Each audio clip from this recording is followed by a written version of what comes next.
कभी भी सेम नहीं ला सकते आप, कितना भी कोशिश कीजिए। हैंड नहीं है ना, हैंड है वो मैंने मेरा ही रहेगा। इसमें सेफ्टी वगैरह कम था, टूल वगैरह कम था। ये टेस्ट स्टेशन होते हैं, टरेट होता है। Turret। पहले होता था टूल पोस्ट, इसमें हम लोग टूल लगाते थे। अब turret अब होता है टरेट, उसमें एक टूल एक बार में क्लाइंब कर सकते हैं। ऑफसेट एक साथ ले लिया। तो टरेट सीएनसी में ना सर? हाँ। टूल पोस्ट होता है वो कन्वेंशनल वाले में। हाँ, conventional। सर ऑफसेट का मतलब ऑफसेट मतलब जैसे ऑफसेट मतलब शिफ्ट, पेपर टर्निंग करने मतलब में ऑफसेट का मतलब नहीं होता है शिफ्ट। घुमाना है जैसे। नहीं मतलब थोड़ा शिफ्ट हो गया, सर थोड़ा आगे हो गया, पीछे हो Center गया। से। Sir talking about conventional offset उसमें तभी लेते थे जब हमें पेपर टर्निंग करना होता था। ऑफसेट लेते कहाँ से लेते थे? हाँ, ऑफसेट जीरो कहाँ होता है? पता कैसे चलेगा जीरो होगा? नहीं सर, ऑफसेट लेते उसमें पेपर टर्निंग करने के वो टाइम। नहीं तो मतलब पता कैसे चलेगा कि जीरो का वो जो टेल स्टॉक है ना सर, हाँ। हाँ, उसको जो है ना हम लोग उसको किसी एंगल पे या फिर इसको हाँ, वो तो ठीक है। ये जो आपका पूरा जो कैरेज है जिसमें हाँ, टूल इसको पोस्ट होता है, थोड़ा सा कंपाउंडर घुमा होता है, देंगे। उसको थोड़ा सा हम लोग एंगल पे घुमा देते धीरे ऐसे हैं। ऐसे एग्जैक्टली, हाँ, तो उसको ऑफसेट कहा जाता है उसमें। इसमें ऑफसेट क्या है? इसमें क्या है ऑब्जेक्ट, जैसे मशीन का जीरो होता है तो मशीन का जीरो होता है कॉर्नर पोजीशन पे, उसका उसको बोलते हैं सेफ पोजीशन। तो उस पोजीशन पे रहेगा तो पोजीशन का एक बटन होता है। पोजीशन का बटन दबाने के बाद स्क्रीन पे दिखेगा मशीन वैल्यू एक्स और जेड 0 0। दो एक्सिस होते हैं जनरली हमारे टर्निंग मशीन में, एक्स और जेड। एक्स होता है डाया के लिए, जेड होता है लेंथ के लिए। जैसे ये वाला एक्सिस हो गया जेड, तो जेड एक्सेस हो गया। ये जेड हो गया, और एक्स होता है ये वाला, मतलब ये वाला ये आगे आगे और पीछे। आगे पीछे, आगे पीछे। दिस इज जेड और आगे थोड़ा सा पीछे उल्टा हो X। गया ये। मतलब लेंथ में जैसे ये लेंथ हो गया ना, हॉरिजॉन्टल जो हो जाएगा सर वो हाँ, वर्टिकल में हमारा X हो जाएगा। हाँ, वर्टिकल में तो हमेशा ऐसे ही सामने रहेगा। सामने जो होता और ये याद रखिएगा, जब भी इधर से अगर इधर जा रहा है, इधर से इधर की ओर जा रहा है तो माइनस, और इधर से इधर की ओर आ रहा है तो प्लस। मतलब निगेटिव मतलब एक्सीडेंट होने का चांसेस, जैसे निगेटिव अगर जा रहा है तो इसमें टकरा सकता है टूल, जैसे ही प्लस करेंगे तो सेफ पोजीशन जाता है। तो हमेशा ये याद रखेंगे, जब निगेटिव करते हैं तो माइनस की तरफ, और डेंजर जोन जैसे ही पॉजिटिव मतलब सेफ जोन। तो हमेशा ये याद रखना है। स्टॉक अगर आगे की ओर मूव करेगा तो नेगेटिव लेगा। हाँ, ये वाला निगेटिव हो गया, ये इधर की ओर जाएगा तो पॉजिटिव हो गया। कैरेज की बात कर रहे हैं। नहीं अभी तो ये बस दिखा रहा हूँ। उसके बाद देखिए, अब इस तरीके का हमारा मशीन आ गया। इसमें क्या है, ये राउंड सा होता है टरेट, ये इसमें आपका डिस्प्ले होता है। चक भी मैनुअल क्लैंप नहीं होता है, वो ऑटोमेटिक। सर ये टरेट इसमें नए वाले में टेल स्टॉक के साथ अटैच होता है। क्या? टरेट जो होता है टेल स्टॉक से अलग ना है। ना ना अलग है वो। टेल स्टॉक उसका करने टेल स्टॉक तो अलग है, सपोर्ट देने वो के अलग लिए। है। अच्छा, दोनों अलग है। हाँ। तो टेल स्टॉक से वो जेड ये सॉरी एक्स वाले एक्सिस में अलग है। हाँ, क्या कहते हैं? मतलब जो टेल स्टॉक है हाँ। और जो टरेट है हाँ। वो दोनों पैरेलल हैं ऐसे। हाँ, ठीक है। ठीक है, तो उनके उनके में जो आपने एक्सेस बताया, तो एक्स एक्सिस में वो मतलब उनके में डिस्टेंस हम लोग मेजर कर रहे हैं कि ये फला एक्स एक्सिस में इतना दूर इससे है, सब समथिंग।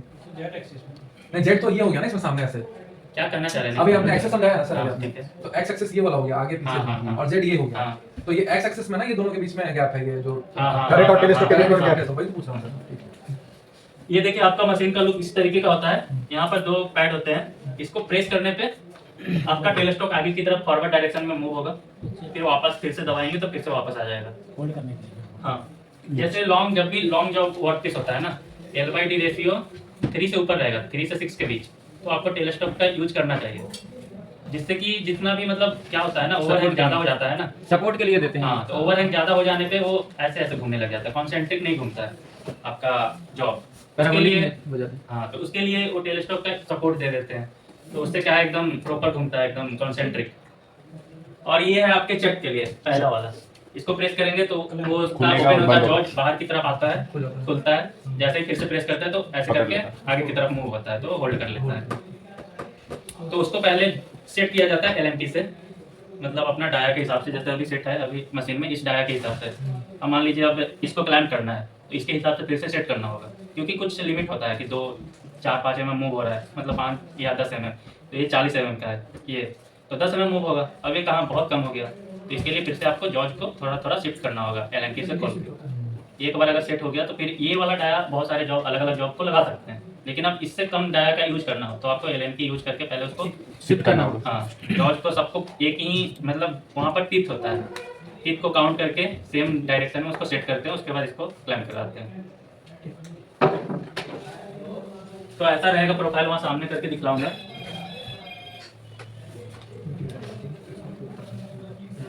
ये देखिए, हाँ यहाँ पर प्रॉपर दिख रहा है। ये आपका टेल स्टॉक हो गया, ये हो गया रिवॉल्विंग सेंटर, क्योंकि वो रोटेट होना चाहिए। हाँ, ठीक है। नहीं रोटेट होगा तो गर्म होकर फिर जॉब को खराब कर देगा, इसलिए ये भी रोटेट होता है चक के साथ। जैसे अगर जॉब लग गया दोनों के बीच तो चक भी रोटेट करेगा और रिवॉल्विंग सेंटर भी रोटेट करता रहेगा। तो सर हम लोग थोड़ा सा मतलब जो मेजर पार्ट्स हैं, हेड स्टॉक हो गया, टेल स्टॉक हो उसका गया, फंक्शन टरेट हो गया, इसके बारे में ब्रीफ इंट्रोडक्शन हाँ, मतलब देखिए इसका फंक्शन क्या कैसे है, move करता है, ये सब ये देखिए, ये है हमारा स्पिंडल मोटर। इसके द्वारा हमारा जो भी चक है वो रोटेट करता है स्पिंडल। ये है बेल्ट के थ्रू ही ये रोटेट करता है। ये हमारा मोटर। मोटर अगर ज्यादा लोड पड़ता है तो बेल्ट टूटेगा, मोटर पे इफेक्ट नहीं पड़ेगा, इसलिए बेल्ट यूज किया जाता है। This motor is servo motor. क्या servo motor. Servo motor. Servo motor. तुरंत रुक जाता है सर, क्या मतलब बंद करने में तुरंत, एक मिनट। तो सर्वो थोड़ी होता है। नहीं, सर्वो मोटर नहीं है। Servo motor servo motor coolant में यूज होता है। कूलेंट। कूलेंट में यूज होता है। मैनुअल में सर्वो नहीं रहता जनरल या स्पेंडल सर ये जो वो जो मतलब कन्वेंशनल लेथ आते थे सर, उसमें तो हम लोग गियर्स यूज करते थे हेड स्टॉक में, हाँ हाँ और इसमें बेल्ट यूज हो रहा है, ये फर्क है। हाँ गियर्स उसमें gear use होता है। ज्योमेट्रिक प्रोग्रेशन में गियर्स है। चलिए यहाँ से स्टार्ट करते हैं। वो प्रॉपर सब फीचर्स बता दीजिए। वो सब रहने दीजिए, मेरे को भी उतना नॉलेज नहीं है, मतलब अंदर में एकदम Conventional वाले। मतलब अंदर में उतना घुस करके नहीं उतना नॉलेज है। चलिए ऊपर से बताता हूँ। देखिए यहाँ से शुरू करते हैं। यहाँ पर आपका कंट्रोल पैनल सेम ऐसा ही दिखेगा। सबसे पहले इमरजेंसी का यूज क्या है? जब ये कुछ खतरा हो तुरंत कुछ गलत जैसे अभी मशीन को ऑन करते हैं, पीछे एक ऑन ऑफ का बटन ये है knob। उसको जैसे ही ऑन करते हैं तो सबसे पहले मैसेज आएगा कुछ। मैसेज को जब मैसेज का ऊपर में बटन होता है, मैसेज को जैसे ही प्रेस करेंगे, जैसे ये है ना, इसमें मैसेज आपको दिख रहा होगा ये, तो मैसेज दबाने पे आपको मैसेज दिखेगा कि क्या मैसेज है, तो बताता है इमरजेंसी को रिलीज करना है, उसके बाद रिस्टार्ट दबाना है, ये मशीन रिसेट इमरजेंसी को रिलीज करना है, हाँ। इमरजेंसी हटाना है मतलब क्लॉकवाइज Clockwise rotate करना। ये देखिए क्लॉकवाइज बस रोटेट करना, कभी भी पुल नहीं करना है। क्लॉकवाइज वो अंदर ही चला जाएगा। नहीं नहीं बाहर बाहर आएगा। आएगा। तो अंदर जाने के लिए तो प्रेस करना है। अंदर जाकर तो वो तो ऑपरेशन स्टॉप करने के लिए प्रेस हाँ, करना है, प्रेस करना है। और ऑपरेशन फिर से शुरू करना है, उसको रिलीज करना है। हाँ। ठीक है, तो जैसे ही उसको रोटेट करते हैं वो ऑटोमेटिक पीछे की तरफ आ जाएगा, मतलब वो रिलीज हो गया। ठीक है। उसके बाद आपको मशीन रिसेट दबाना है, ये ऑन करने का प्रोसीजर है। ठीक है। इसके बाद आपका रेडी हो जाएगा मशीन को रन कराने के लिए। तो सबसे पहले यही है, रिलीज करना है, उसके बाद मशीन रिसेट दबाना है, तो आपका मतलब सारे अलार्म हट जाएंगे, आप रेडी हो जाएंगे वर्क करने के लिए। ठीक है। उसके बाद क्या है, यहाँ पर लिखा हुआ है टूल स्टेशन ऊपर में। टूल स्टेशन में जो भी टूल यूज कर रहे हैं आप, जैसे जो टूल मशीनिंग करने के लिए रेडी है वो टूल वहाँ पर शो करेगा। जैसे टूल नंबर 1 आपने कॉल किया है, तो टूल नंबर 1 वहाँ है, अगर उसको अगर लाएंगे एक्स डायरेक्शन में पास, तो वही टूल से मशीनिंग हो सकता तो है। सर कितने टूल्स हैं इसको? 8 8 टूल्स हैं। तो 1 2 3 सबके स्पेसिफिकेशन होंगे, ये टूल इस जॉब के लिए, ये टूल इस जॉब के लिए, वो आगे बताएंगे आप। हाँ। सबका नंबरिंग होता है। ये देखिए, तो कोई भी मान लिया जाए हमारा टर्निंग टूल था जिससे हम ये कट किया है हमने, तो ये कट करने के लिए टर्निंग टूल था तो हमने 1 में लगा दिया। सर यूजुअली देखा है सर लेथ में हाँ। तो सिंगल पॉइंट कटिंग टूल हम यूज करते हैं। हाँ। 8 सिंगल पॉइंट ही होंगे। आप अब इंसर्ट यूज करते हैं, तो सिंगल पॉइंट को चला गया, वो बस उसी को ही यूज करते थे। कन्वेंशनल में। हाँ। तो ये इंसर्ट कैसे अलग है उससे? क्या ये अभी आप बताइए इसमें। ये पूरा डिफरेंट है ना, सर बताएंगे आगे पूरा ही डिफरेंट है। ये इसमें क्या है, इंसर्ट 2 तरह का होता है, एक पॉजिटिव एक निगेटिव। पॉजिटिव में क्या होता है, बस जो भी ऊपर का एज आपका दिख रहा है वो यूजेबल होता है, पीछे के साइड से यूज नहीं कर सकते, मतलब वन साइडेड। अगर निगेटिव जो इंसर्ट को बोला गया है, दोनों साइड यूज कर सकते हैं, जितने भी मतलब मान लीजिए ट्रायंगल शेप है, ये 1 2 3 और पीछे भी 3, मतलब 6 साइड आप यूज कर सकते हैं। तो रफिंग के लिए होता है 6 साइड। अगर फिनिशिंग कोई इंसर्ट है तो उसका बस 3 साइड, क्योंकि वो पॉजिटिव इंसर्ट उसको बोलते हैं। ये वो चला ही गया, मतलब वो बस वो सिंगल पॉइंट वो लेते में वो मशीनिंग करके ही चलाते थे, मतलब खुद बना के मैनुअली।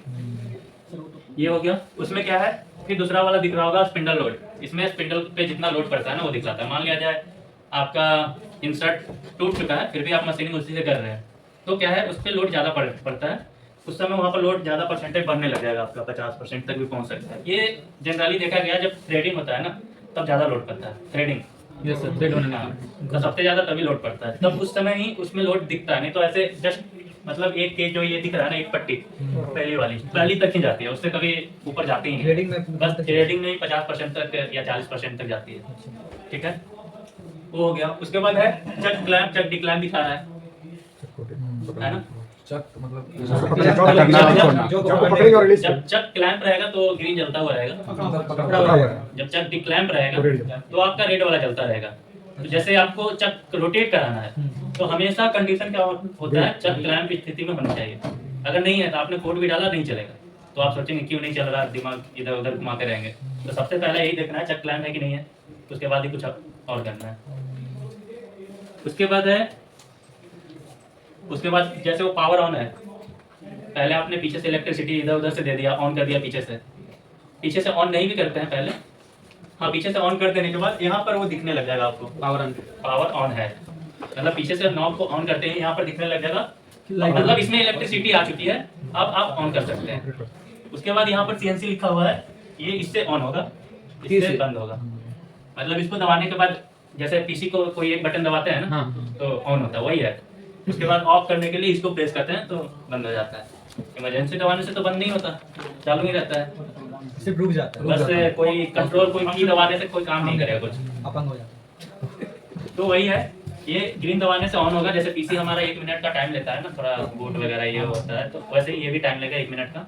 1 मिनट में चालू होगा, फिर वही इमरजेंसी रिलीज करके मशीन रीसेट दबाना है जब ऑन हो जाए तब। पहले इसको चालू करके हाँ, उसके बाद इसको एक बार ग्रीन दबा दीजिए, उसके बाद धीरे धीरे आपको दिखेगा ब्लैक से थोड़ा कुछ सर दिखने तो लगेगा। इमरजेंसी को पहले खींचना पड़ेगा ना सर? नहीं नहीं, वो वैसा ही रखिए, रोटेट करना है क्लॉकवाइज। उसका मैरो बना हुआ है। उसके बाद देखिएगा यहाँ पर आपका मोड सेलेक्टर आता है। मोड सेलेक्टर से ही सारा काम होता है आपका, सबसे ज्यादा इंपॉर्टेंट यही है मोड सेलेक्टर। तो मोड सेलेक्टर में पहला दिख रहा होगा एडिट मोड। एडिट में क्या क्या कर सकते हैं हम लोग, प्रोग्राम एडिट कर सकते हैं और जितने वैल्यू हम डालेंगे उसको एडिट कर सकते और हैं। क्या सर Process मॉडिफाई भी कर सकते हैं। टूल वगैरह चेंज हाँ, तो कर वही तो हुआ, एडिट कर सकते हैं। और ऑटोमेटिक पे सेट कर सकते हैं। वो तो अलग चीजें हुई ऑटोमेटिक। सर टूल जो है 2 से 3 कर सकते हैं, 3 से 4 कर सकते वही हैं। नहीं, एडिट का मतलब ये हुआ Edit, एडिट हाँ, किया। हाँ। और क्या कर सकते हैं, ऑटोमेटिकली भी एडिट हो सकती है। देखिए एडिट में हम लोग कोई भी प्रोग्राम को एडिट करेंगे या कोई नया प्रोग्राम बनाना है तो बना सकते हैं इसके अंदर। जैसे नया प्रोग्राम लिख नया सकते प्रोग्राम हैं। लिख सकते हैं। जैसे पहले से एक प्रोग्राम था, उसको तो एडिट कर दिया और ठीक है। फिर अपने लिए अपने कोई से नया प्रोग्राम प्रोग्राम लिख सकते बनाना है हैं। हाँ। तो नया प्रोग्राम बनाया, उसके बाद उसी के अंदर लिख दिया नया चीज। जनरली हमारा जो भी फनुक कंट्रोलर में कोई भी प्रोग्राम बनता है तो पहला लेटर ओ से शुरू होता है, उसके बाद 4 डिजिट का कोई भी नंबर होता है। जैसे O1111 4 डिजिट का नंबर हो गया, ये नेम हमेशा यही रहेगा, कोड ने प्रोग्राम का नेम यही रहेगा, इसी तरीके से रहेगा। तो हमेशा वैसे यूज करना है वो। उसके बाद कोई भी 4 डिजिट का नंबर दे दीजिए, 0001। 1 2 3 सर वो क्या शो कर रहा है? क्या अच्छा वो वाला बताता, उसका भी बताऊंगा। वो सीक्वेंस नंबर है, उसका कोई जरूरत नहीं होता, जहाँ जरूरत होता है वहाँ पर बस लिखेंगे। वो वो क्या शो हाँ करता है? मास्टर कैम में आया था ना, हम्म। है ना, बताऊंगा उसका भी। सर वो क्या शो करता है?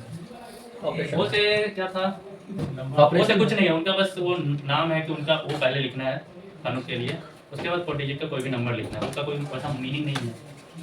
एडिट का मतलब समझ में आ गया ना। जैसे कोई भी एडिट करना है तो एडिट में जाइए, कभी भी चेंज करना है तो एडिट में जाइए, प्रोग्राम नया बनाना है तो भी एडिट में जाइए, क्रिएट द प्रोग्राम और चेंज द प्रोग्राम। कुछ भी। हाँ मेरे यहाँ तो दूसरा है, उसमें बटन सिस्टम है ऑटो। हाँ हाँ सब कुछ सेम है। तो एडिट का मतलब पता होगा कभी तो। दूसरा लेटर पे एरो इसमें आती है हाँ, और ये देखिए ये नॉब है, नॉब नॉब को एडिट घुमाना पड़ेगा। अभी वो एमडीआई पे लगा हुआ है। नहीं नहीं अभी यहाँ है ना, यहाँ अच्छा उधर है ये। यहाँ है। अच्छा राइट वाला। ठीक है, जेड आर पे है। अभी यहाँ से जेड आर का मतलब क्या एक एक वो होम पोजीशन Home position से करते हैं। शॉर्टकट में लिखते हैं। सर एडिट के बाद एसबी क्या है? जॉग मतलब क्या होता है? क्या जॉग थ्रेडिंग करना। रुकिए अभी, एसबीके एसबी हां सर एसबीके का फुल फॉर्म होता है सिंगल ब्लॉक। Single block. वो कहीं कहीं लिखा रहेगा सिंगल, कहीं लिखा हुआ होगा सिंगल ब्लॉक, या कहीं लिखा रहता है सिंगल ऑटो, अलग अलग नाम से भी यहाँ लिखा रहता है। एसबीके का मतलब है सिंगल ब्लॉक।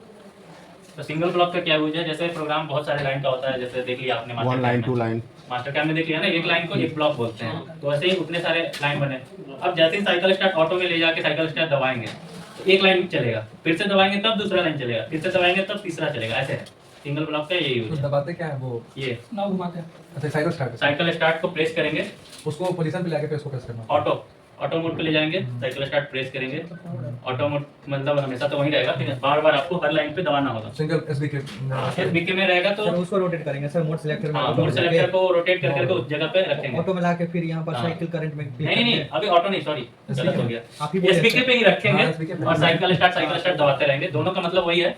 ऑटो मतलब एक बार में कंटिन्यू चल जाएगा, अगर एसबीके पे रहेगा तो हर बार आपको साइकिल स्टार्ट प्रेस करना होगा। ठीक है, हर एक पॉइंट के लिए। पास वाइज कर रहा है। जैसे पहला प्रोग्राम आपने बनाया, एक्सीडेंट भी हो सकता है, तो उसको चेक करने के लिए धीरे धीरे चेक एक दबाएं। अब किधर मूव करेगा वो समझ में आएगा आपको, किधर जाने वाला है, क्या ऑन हो रहा है। हाँ अभी कमांड डाला था क्या स्पिंडल ऑन हो रहा है, तो स्पिंडल ऑन होगा, फिर से दबाएंगे आप तो कूलेंट ऑन होगा, फिर से दबाएंगे तो किसी पोजीशन पे जाएगा। तो एक तो आपको समझ आएगा क्या कर रहा है, क्या कर रहा है। सर प्रोग्रामिंग चेक करने के लिए मतलब है। हाँ हाँ हाँ सर उसमें तो हम लोग यहाँ हाथ का है, तो उसमें तो फंक्शन कुछ अलग लग रहा है यहाँ। हाँ, तो हाथ से तो अलग रहेगा थोड़ा बहुत। मेरे वाला हाथ सर का- हाथ तो सिमुलेटर है ना ये। नहीं। नहीं, हाथ का CNC है। भी। सीएनसी तो हमारा सर फनुक का है। ये फेस का ही मेरा है। खुला ही नहीं। फेस अब वन में हाथ देखिए करके। ऑटो है, ऑटो में क्या है, एक बार जब स्टार्ट कर देते हैं तो डायरेक्ट वहीं रुकता है, जब तक कि कोई रुकने का कमांड ना दिया हो बीच में, चलता रहेगा। चलता रहेगा जब तक कोई भी रुकने का। जैसे M00 का मतलब होता है प्रोग्राम स्टॉप। Yes. अगर वो कमांड कहीं नहीं मिला तो, अगर मिल गया तो रुकेगा, नहीं मिला तो M30 पे जाकर रुकेगा। M30 का मतलब होता है प्रोग्राम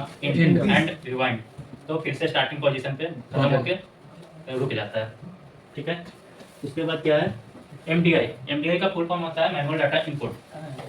तो कोई भी डाटा को हम मतलब वो कमांड देना चाहते हैं, जैसे वो चीज़ कराना चाहते हैं, तो मैनुअली हम लोग डालते हैं, इनपुट करते हैं, तो वो डाटा आपका रन होता है। जैसे आप चाहते हैं कूलेंट ऑन हो जाए M07 से, M07 MDI में जाके प्रोग्राम के अंदर डालते हैं, तो कमांड शुरू हो जाता है। स्पिंडल को रोटेट कराना है, कूलेंट ऑन करना है, कोई टूल को थोड़ा सा मूव कराना चाहते हैं MDI के थ्रू, तो वो भी करा सकते हैं। आगे तो प्रोग्रामिंग में तो अपने आप ही होगा ना फिर सर नहीं नहीं, MDI में जैसे अब मैनुअल काम करना है आपको, तो पहले चक कैसे घुमाएंगे? पहले एमडीआई में जाके हाँ, तो MDI में जाके प्रोग्राम में जाके पहले कमांड देना होगा कि कितना पे चक आपको घुमाना है। अब वो घुमा दिया, तब जाके आप हैंडल मोड में काम करेंगे। ठीक है, सर ये थोड़ा सा क्लियर नहीं हुआ सर। कोई बात नहीं, सामने हो जाएगा। देखिए जैसे MDI में जाएंगे सबसे पहले, MDI में जाने के बाद कोई भी कमांड, जैसे हमें चक को रोटेट कराना है, तो M03 कोड होता है, वो तो उन्होंने बताया था होगा। सर एमडीआई की जरूरत हमें क्यों पड़ेगी जब प्रोग्रामिंग में सब कुछ है ही हमारे? नहीं नहीं नहीं, मान लीजिए आपको मैनुअल काम करना है। मतलब ऑटोमेटिक एक प्रोग्रामिंग रन करा लिया उसके नहीं नहीं, बाद मान लीजिए अभी का मैनुअल पल्स जनरेटर MPG, हाँ स्लैश करके MPG manual pulse generator.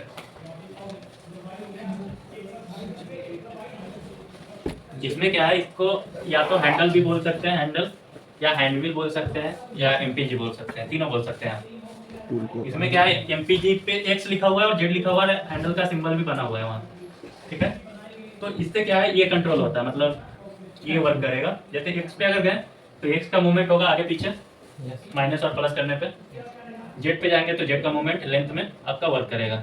Minus करेंगे तो इधर की ओर जाएगा, प्लस करेंगे क्लॉकवाइज घुमाएंगे तो दूर इधर की ओर भागेगा। जाएगा। पास जाएगा दूर भागेगा। हाँ, पास जाएगा दूर जाएगा। उसके बाद है जॉग मोड। जॉग मोड में क्या है, अभी क्या कर रहे थे, हैंडल से मूव करा रहे थे। अब जॉग मोड में जाने के बाद यहाँ लिखा हुआ है X और Z, तो ये प्लस करेंगे तो प्लस के साइड जाएगा, माइनस करेंगे तो माइनस के साइड आएगा, Z माइनस करेंगे, Z प्लस करेंगे, तो ऐसे ही मूव होगा। जॉग मोड पे अगर रहेंगे तब। सेम वर्क वो भी कर रहा है पीजी स्टेटमेंट। हाँ, इसमें क्या है, की द्वारा ऑपरेट होगा ना, एक की दबाएंगे तब ऑपरेट होगा, दबा के रखेंगे तब। सर टेल स्टॉक का मूवमेंट होगा यहाँ पर। नहीं नहीं नहीं, Direct डायरेक्ट का मूवमेंट होगा। तो ये डायरेक्ट में टूल लगा रहेगा ना। सर ये मोड सेलेक्टर जो है हाँ। मुझे लगता है कि ये कंप्लीटली मैनुअल जब हमको करना होगा तो ही करना। जैसे यहाँ से स्टॉप कर दिया आपने, स्टैंडर्ड स्टॉप कर दिया। हाँ उसके बाद क्या हुआ, आपने रिसेट भी मार दिया, फिर से कोई और गया, फिर से वो M03S 5000 पे घुमाना चाह रहा है, मतलब कुछ भी घुमाना चाह रहा है, अब वो घूमेगा नहीं क्योंकि यहाँ से रोका गया था। तो फिर से यहीं पर आके देखना है, इसको दबाना है, तो घूमने लग जाएगा। अगर यहाँ से कोई रोकता है ना, तो फिर से यहीं से स्टार्ट करना पड़ेगा। मान लिया जाए आपने ऑटो में प्रोग्राम चलाया, साइकिल स्टार्ट दबा दिया है आपने, लेकिन वो चक ही नहीं घूमता रहेगा, जब तक चक घूमेगा नहीं प्रोग्राम आगे बढ़ेगा नहीं। तो वही है, फिर यहाँ पर आप ध्यान देंगे, कोई अगर ध्यान दिया होगा तो यहाँ दबाएगा, नहीं तो फिर वही बात हो जाएगा। पता नहीं इसको ऐसे कहा है करते हैं इधर उधर देखो। तो यहाँ पर ध्यान देना है कि अगर यहाँ से स्टॉप किया है तो फिर यहाँ से ही ऑन होगा, चाहे आप कमांड दे रहे हैं फिर भी। और मान लिया जाए आपने M03 मतलब क्लॉकवाइज घुमाना चाहते थे, लेकिन कोई बोलता है ना ये दबा के देखो एंटी क्लॉकवाइज घूमेगा, लेकिन ऐसा नहीं होगा। जो कमांड आप डालेंगे वही घूमेगा। M03 का मतलब स्टार्ट स्टॉप होगा। हाँ, स्टार्ट स्टॉप होगा। हाँ, M03 का मतलब स्पिंडल रोटेशन क्लॉकवाइज। हाँ। तो आप कुछ भी दबा लीजिए वो वही घूमेगा। प्रोग्रामिंग क्लैरिटी होगी इसको। ठीक है, ये तीनों क्लियर हो गया। उसके बाद है ऑप्शनल स्टॉप। जहाँ भी हम लोग प्रोग्राम को रोकना चाहते हैं वहाँ पर M01 डालते हैं हम लोग। जैसे एक प्रोफाइल कटिंग हो गई, इसके बाद ये कटिंग होने के बाद भी दूसरा ड्रिलिंग या कुछ करना है, तो पहले क्या ये वाला प्रोसेस हो गया, उसके बाद चेक करेंगे ताकि टाइम वेस्ट ना हो। उसके बाद अगर ये कंप्लीट हो चुका है तब फिर से साइकिल स्टार्ट कर देते हैं ताकि अगले प्रोग्राम चल जाए। लेकिन इस कंडीशन में क्या है, ऑप्शनल स्टॉप का मतलब होता है प्रोग्राम तभी रुकेगा जब ये ऑन रहेगा। क्या होगा? ये जब ऑप्शनल स्टॉप ऑन रहेगा, प्रोग्राम के अंदर M01 लिखा हुआ है, लेकिन प्रोग्राम तभी रुकेगा जब ये ऑन रहेगा। अगर ये ऑफ है, अभी ऑफ है क्योंकि ये रेड जल नहीं रहा है, तो ऑफ रहेगा तो नहीं रुकेगा मशीन उस जगह पे। लेकिन जैसे ही मान लिया जाए आप हर जॉब में नहीं चेक करना चाहते हैं, ये 10 पीस बनने के बाद एक बार चेक करना चाहते हैं, या 20 पीस बन जाने के बाद एक बार चेक करना चाहते हैं डायमेंशन प्रॉपर आ रही है कि नहीं आ रही है। अगर आ रही है तो फिर सुधार करेंगे उसमें।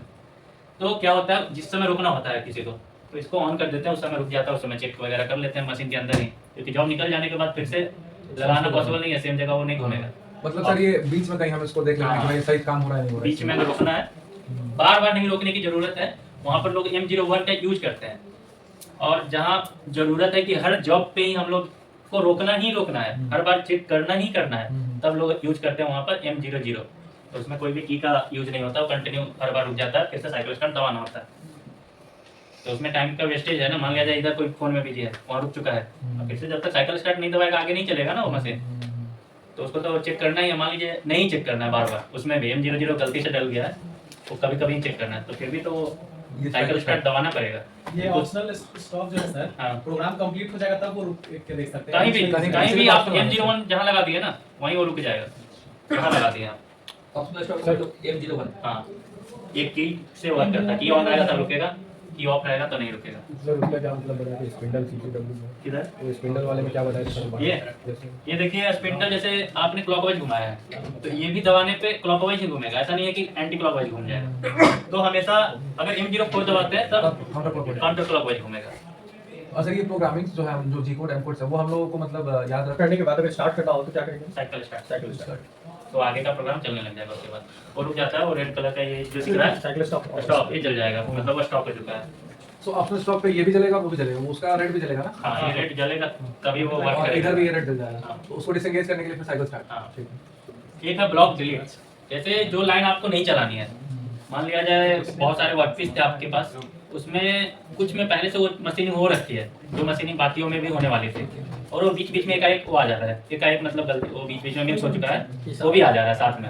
लेकिन अगर उसको करेंगे यूज तो 15-20 मिनट एक्स्ट्रा लगेगा टाइम। अगर सेम पहले से हो रखा मशीनिंग लेकिन सेम टूल उस पर भी चल रहा है तो 15-20 मिनट वेस्ट होंगे। तो उसको ये करने के लिए जैसे ब्लॉक डिलीट का ऑप्शन है, जैसे उसके आगे स्लैश लगा देंगे, उससे कोऑर्डिनेट के आगे स्लैश लगा देंगे, जैसे ये दिख रहा होगा कुछ पतला सा लाइन, ऐसा लाइन रहेगा, कट कर देगा। तो वो लाइन के आगे स्लैश स्लैश करके लगा देंगे जो जो लाइन को नहीं चलाना है। जैसे ही इसको ऑन कर देंगे तो वो लाइन को बिना रीड किए हुए अगले लाइन पे जंप कर जाएगा, दूसरे लाइन पे चला जाएगा। ये लाइन को बिना रीड किए हुए स्किप कर देगा लाइन। हाँ स्किप करके चला जाएगा। कॉमेंट के फॉर्मेट में होता है। तो इसीलिए जब ये ऑन रहेगा तो उसको स्किप कर लेगा, अगर ये ऑफ रहेगा तो सारा प्रोग्राम चल जाएगा। जैसे कूलेंट ऑन का फंक्शन है M07, उसके आगे स्लैश हमने लगा दिया, इसको ऑन कर दिया, क्या होगा? कूलेंट ऑन नहीं होगा, बाकी प्रोग्राम चल गया पूरा। अब जिसको फिर से इसको ऑफ कर देंगे, इससे प्रोग्राम पूरा चल जाएगा, कूलेंट ऑन हो जाएगा उसमें। स्लैश से तो ऐसे भी सर वो रीड नहीं करेगा उसमें। नहीं रीड करेगा, स्लैश आगे लगा देना है प्रोग्राम के आगे, मतलब स्टार्टिंग में स्लैश, उसके बाद G01 जो लिखा है जो कोड है वो तो स्लैश लाइन सर वो ब्लॉक की वो टाइप कर देंगे। टाइप कर देंगे। हाँ ऊपर में है टाइप करने का सारा ऑप्शन। जैसे पाइथन में नहीं लिखते हैं ना प्रोग्राम, क्या आएगा स्लैश डबल स्लैश कर सिंगल स्लैश। ड्राइव हां, अगला है ड्राइवर, कमेंट के फॉर्मेट में चल जाता है। ये है ड्राइवर। ऐसा कोई लॉजिक नहीं है, ऐसा मेरे को भी पहले लगता था कॉलेज में। ड्राई रन का मतलब ये होता है जैसे कोई भी नया प्रोग्राम आपको टेस्ट करना है, तो मैंने बताया था ये वाला जो बहुत फास्ट होता है, कितना भी जल्दी कीजिएगा 15 से 20 mm मूव होता है एक बार, मतलब एक सेकंड क्या हाफ सेकंड में भी ऐसे ऐसे कैसे कर लेते हैं, तो भी मतलब लगभग 15-20 mm मूव हो जाएगा अगर ऑफसेट नहीं लिया हुआ है। अब चलाना शुरू कर दिया आप, सब लोग तो नहीं जाते हैं, भूल जाते हैं, ऐसे कर तब तक अंदर चला जाएगा रोकने तक, उस समय दिमाग भी कुछ काम नहीं करेगा आपका।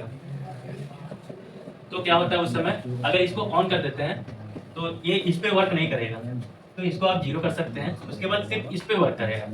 जो भी रैपिड में चलने वाला था और जो भी हमारा अपना वाला फीड से चलने वाला था, दोनों फीड एक फीड पे ही चलेगा, उसी फीड पे। तो अब का जितना भी फीड है बहुत कम करके फीड दिया हुआ है, 378 फीड दिया हुआ है। तो अगर 150% पे करते हैं तो 378 फीड पे चलेगा आपका, 378 mm पर मिनट, 1 मिनट में उतना ही mm मतलब दूरी ये तो दिए हुए फीड पे 50% ज्यादा हुआ, 150 का। मतलब नहीं, ये बहुत स्लो चलेगा, वो सब फीड नहीं रीड करे। आपको मशीन नहीं चलानी है, चक नहीं चलानी है, डायरेक्ट को मूव नहीं कराना है, लेकिन आपका डिस्प्ले पे आपका ड्राइंग बन जाए ये कटिंग हो कैसे रहा है, ये कटिंग हो कैसे रहा है वो दिखना चाहिए। तो बिना मशीन को चलाए हुए तो ड्राई रन को जैसे ही ऑन करें, ये प्रोग्राम टेस्ट ऑन करने के बाद यहाँ पर सबके आगे L लिखा हुआ आ जाएगा कि लॉक हो गया आपका सारा एक्सेस, तो आपका चक नहीं रोटेट होगा, एक्सेस मूवमेंट नहीं होगी, वो डिस्प्ले पे बस दिखेगा। लेकिन डिस्प्ले पे दिखेगी कि प्रोग्राम आपका चल रहा है लाइन बाई लाइन और मूव भी हो रहा है, लेकिन एक्चुअल में कुछ मूव होता है वो नहीं दिखता। पता है कि स्टूडियो हो गया कि मतलब बस बिना मशीन को बिना डिस्टर्ब किए आप अपना ग्राफ बना सकते हैं। ऑटो में भी ग्राफ बना सकते हैं, लेकिन ऑटो में क्या है चलेगा आपका ना, प्रोग्राम टेस्ट को ऑन अगर कर देते हैं तो आपका एक्सेस मूवमेंट नहीं होगी। बाकी ये आपका मशीन का लैंप का ऑन ऑफ है, ये इंडेक्स है, ये लो बिंच है, जैसे अंदर में ऑयल ऑटोमेटिक कुछ देर पे वो सर्कुलेट होते रहते हैं, कुछ देर पे ऑटोमेटिक वो निकल जाते हैं, लेकिन आप भी चाहते हैं प्रेस करके थोड़ा सा देखना, तो दबा के रखेंगे वो ऑयल रिलीज करेगा थोड़ा मात्रा में। हाँ VNT बाकी एक कूलेंट ऑन ऑफ का है, एक इसी से काम करता है, दूसरे का काम नहीं है।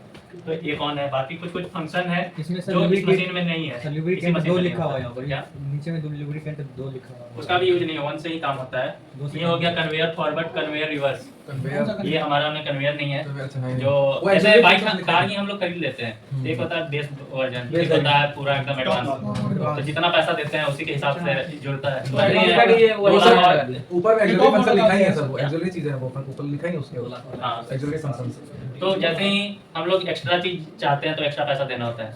ये देखिए, ये आपका जेट हो गया, इसमें सारा क्लियर हो रहा होगा। जैसे ही डेंजर जोन में आते हैं आप नेगेटिव के साइड, तो आपका जेट मूव करता है जेट मूव करता है माइनस के साइड, तो डेंजर जोन में आता Danger है। zone, yes. जैसे ही डेंजर जोन से दूर जाना है तो Positive पॉजिटिव। में तो वैसे ही एक्स के भी साथ सेम ऐसे ही होता है। ये तो जेड एक्सिस हाँ, अभी जेट है, तो जेट क्लियर हो गया ना, ये एक्स हो गया। ये क्या है, नेगेटिव, मतलब Yes, इससे नीचे से एक्सीडेंट हो सकता है। पॉजिटिव करेंगे तो सेफ जोन में जाएगा। सर एक्स अपवर्ड डाउनवर्ड है कि फॉरवर्ड बैकवर्ड है? अपवर्ड एक्स तो दिखेगा कैसे आपको? हाँ, भाई बात है सर, ड्राइंग में थोड़ा अलग दिखता है। सर ऊपर से कर दीजिएगा, फोटो ले लेंगे। अरे सर स्लाइड में देखें। नहीं मिलेगा। नहीं सर ये क्या बात कर रहे हैं सर? सर पाँव हाथ पकड़वा लीजिए, लेकिन दे दीजिए। क्या? फर्स्ट लगा दीजिए सर। अरे रहमान जी, अरे कुछ तो कीजिए। अरे दे देंगे। बोलना पड़ेगा। जनरली ऐसा होता है, देखिए सबसे पहले ये होम पोजीशन पे है, ये आपका टैरेट होम पोजीशन पे है। उसके बाद क्या है, वहाँ का जीरो इस पोजीशन पे शिफ्ट करते हैं, उसी को हम लोग ओवर सॉरी जेट है, ये क्या बोलते हैं, ओवर ऑफसेट बोलते हैं ना, वही वाले जीरो को यहाँ पर शिफ्ट कर देते हैं। जैसे जो भी मशीन वैल्यू इस पोजीशन का आता है, वही पोजीशन हम लोग ऑफसेट में डाल देते हैं, उसी को शिफ्ट करना बोलते हैं। सर लेकिन समझ में नहीं दो तरीके का मेथड होता है हमारा, G90 और G91। जनरली हम लोग सारे लोग G90 यूज करते हैं, एब्सोल्यूट कोऑर्डिनेट सिस्टम, जिसमें क्या है हमेशा फिक्स होता है जीरो, मतलब जीरो हमेशा फिक्स होता है, वहीं से सारा डायमेंशन हम लोग दिखाते हैं कि हमारा जॉब इस तरीके का है। इंक्रीमेंटल में क्या है, इंक्रीमेंटल में सर मतलब जीरो फ्लोटिंग पॉइंट।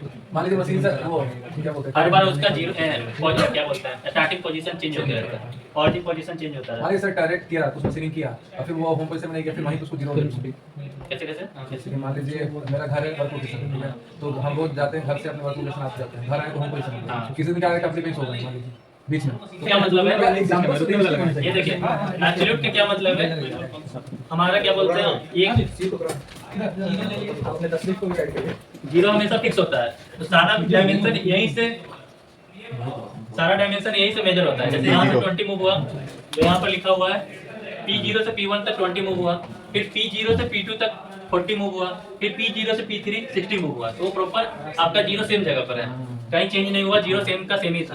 तो ये एब्सोल्यूट जब यूज करेंगे तो ऐसे यूज करना है। ये डायमेंशन के लिए यूज होता है। हाँ, अब देखिए इंक्रीमेंटल जैसे यूज करते हैं तो इसमें क्या है, आपका जीरो चेंज हो जाता है, जीरो से 20 P1 गए 20 हुआ, फिर अब जीरो ये हो जाएगा, जीरो हो फिर से गया। यहाँ से आ गया तो फिर से ये जीरो हो जाएगा, तो ये 20 हो गया, फिर से ये जीरो हो गया, तो फिर यहाँ से यहाँ मूव करेंगे तो फिर से 20 ही होगा। इनिशियल टू बोल रहा था ऐसा ही बोला था। हाँ, वही बोल रहा था कि मान लीजिए 20 में रुक गया कहीं, वही कल जा रहा है ऑफिस तो वही पहले में से ना अलग से मारा। हाँ बस वही मॉडल ठीक है, तो हमेशा जनरली हम लोग G90 में ही यूज करते हैं। इनिशियल टू फाइनल, सीधा फिर रहता है। फाइनल इनिशियल बन जाता है, हाँ। Initial to final. हाँ। ओके, बात तो सही है, सही बात है, सही बात है। बात तो सही है पसंद।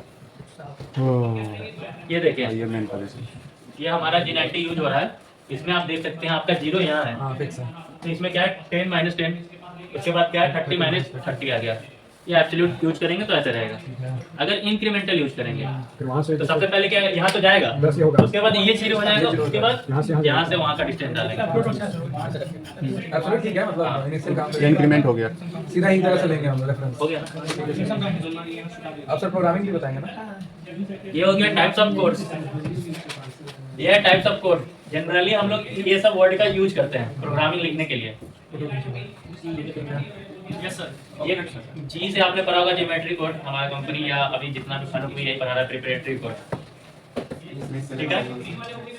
एम से मिसलेनियस कोड हो गया, एक्स हो गया एक्सिस, जेड भी एक्सिस हो गया आपका, एफ से वो फीड रेट डिनोट करता है, स्पिंडल स्पीड एस से डिनोट होता है, टारगेट इंडेक्स टी से या टूल नंबर भी टी से डिनोट होता है, एन से सीक्वेंस नंबर, ये हो गया ना ब्लॉक नंबर, जी कोड का अंदर नाम या सीक्वेंस नंबर बोलते हैं क्या, जी कोड का अंदर नाम भी है। हाँ प्रिपरेटरी याद रखिए, और ऐसे कौन नाम भी है? ज्योमेट्री बोलते हैं ना, जब गूगल कीजिएगा तो दोनों नाम आ जाता है। और एम का मिसलेनियस रहता है। हाँ, एम कोड हमेशा चेंज होता है मशीन बिल्डर के हिसाब से। जैसे ये माइक्रोमेटिक है हमारा मशीन, तो एम कोड चेंज हो सकता है। कूलेंट आगे पीछे M07 से कूलेंट ऑन होता है। वहाँ हम लोग हाथ में है M03 M03 है। हाथ में है। अच्छा तो हाँ वही बता रहा था कि मशीन बिल्डर द्वारा चेंज हो सकता है एम कोड। फालतू में कंफ्यूज करता है एम कोड मशीन बिल्डर द्वारा चेंज होता है, लेकिन जी कोड ISO द्वारा स्टैंडर्ड होता है कि वो कोड का मतलब वही हो। वही बात है सर, गियर शिफ्टिंग का जो काम होता है, किसी में आगे पीछे थोड़ा बहुत होता है। बाइक में भी नहीं, कार में भी। एम कोड को हम लोग चेंज कर सकते हैं, मतलब कंपनी वाले अपने हिसाब से चेंज कर लेते हैं। जी कोड कभी चेंज नहीं होगा, वो स्टैंडर्ड रहता है ISO द्वारा वो फिक्स किया हुआ है फनुक कंट्रोल के लिए। कंट्रोल फनुक अगर हुआ तो सब जगह सेम ही मिलेगा आपको जी कोड। हेलो लेकिन एम गाइस, कोड आपको चेंज मिल सकता है। उसका 18 लिख दिख रहा है यहाँ, अच्छा बीच में जो छोड़ गया सर, ये तो गलत। आप 15 याद कर लेंगे ना, सफिशिएंट है। आगे से 15 वाले अब्दुल भाई 2-4 हटा दूंगा, मैं दिखाऊंगा। हाँ भाई, तो बोल रहे थे आप इसको मत यूज कीजिए। 42, 41, 40, 21, 20 सब स्टार लगाए नहीं आपको। आपका काम है, मतलब उतना याद कर लीजिए, लेकिन सबको याद कर लीजिए, जरूरी है क्योंकि टेस्ट भी होता है, टेस्ट भी होगा ही होगा। कब हुआ सर? सर सीएनसी के लिए आपके पास कितने दिन है और बीएमसी के लिए? बहुत कंफ्यूजन है सर। रेपिड बहुत फास्ट। लिखे नोटबुक पे लिखे, नहीं तो फोटो चला जाएगा, गायब हो जाएगा। याद करने में नोटबुक से ही आसान पड़ेगा। लिखे सारे लोग लिखे, ये जरूरी है, निशान बाकी सब चलेगा। क्या करें?